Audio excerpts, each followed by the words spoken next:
What psychological principles did Nazi propaganda exploit?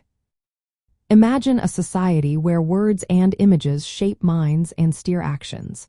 That's what Nazi propaganda aimed to do during the rise of Nazism and early persecution. They used clever psychological tricks to influence millions.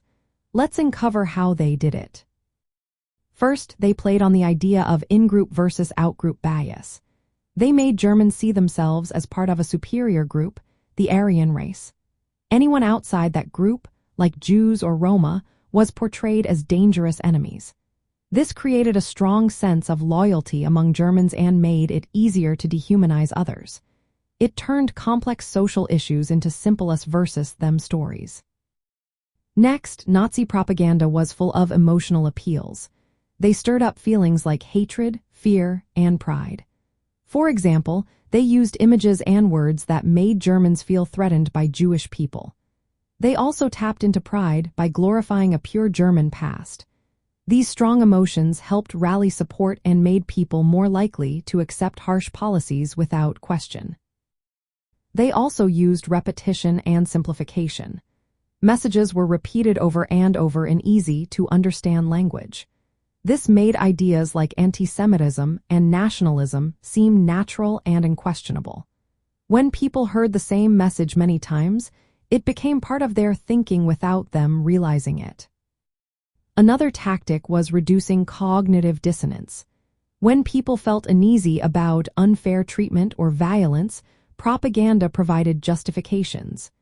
It told Germans that persecuting Jews was necessary for the country's survival.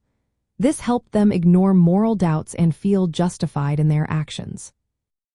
The Nazis also exploited the bandwagon effect. They showed that many others supported their ideas. This social proof made individuals want to conform and join in, believing they were part of a popular movement. Seeing widespread support made it easier for people to accept the regime's policies. Projection and scapegoating were key tools too. The regime blamed Jews for Germany's problems like economic hardship and political chaos. They projected internal fears onto these groups, making them the easy targets for blame. This simplified complex issues and directed frustration outward. Finally, Nazi propaganda tapped into deep fantasies of revenge, purity, and a glorious future. They framed the fight as a cosmic battle to restore Germany's greatness.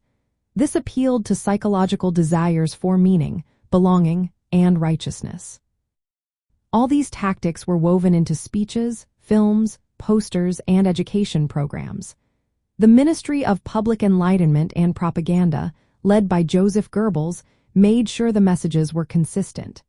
This systematic approach helped turn hatred and nationalism into a powerful, mobilizing force.